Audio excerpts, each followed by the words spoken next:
Hello everybody. So in this video I'm going to be talking about another really weird car that you probably haven't heard of. But before I actually tell you what it is, I just wanted to mention that it was a one-off car, which is essentially a car that is entirely custom made for somebody by like a manufacturer. And who is that somebody, you might ask?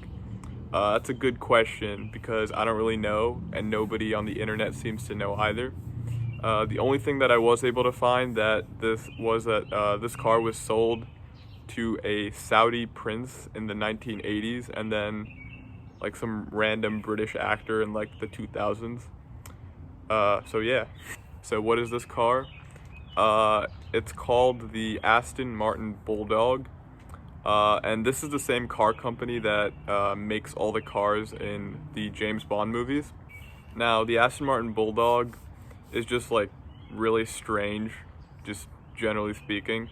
And it's probably the weirdest car that was ever sold by a major car manufacturer to a consumer, even if it was just one car. It kind of reminds me of a Tesla Cybertruck mixed with a DeLorean from Back to the Future for some reason. And generally the whole thing is just really angular, and it looks like it was designed with just a ruler and nothing else. And speaking about how it looked, I just wanted to talk about the headlights for just a second. On most cars, the headlights are just stuck onto the front and they're not that unusual. But in the 1980s and 1990s, a lot of expensive sports cars like Aston Martins and Ferraris, they used what were called pop-up headlights, and that's not that unusual for the time. But the Aston Martin Bulldog, it had, or what I guess you'd call like pop-down headlights, because they kind of folded into the bodywork for some reason. And the headlights weren't even on the side of the cars. Like basically, even back then, like all cars had them on the side. They were like positioned in the middle.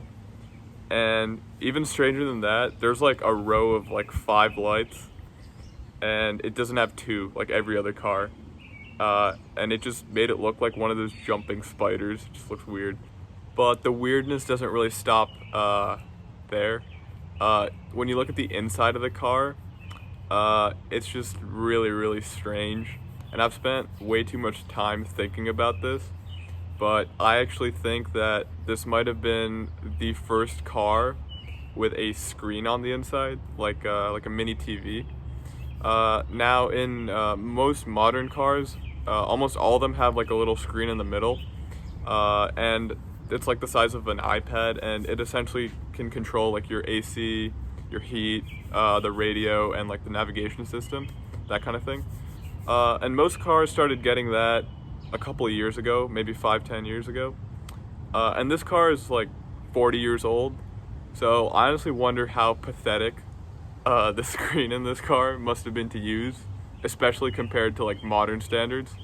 So yeah, I'd want to like actually try it out. But it gets even better than that.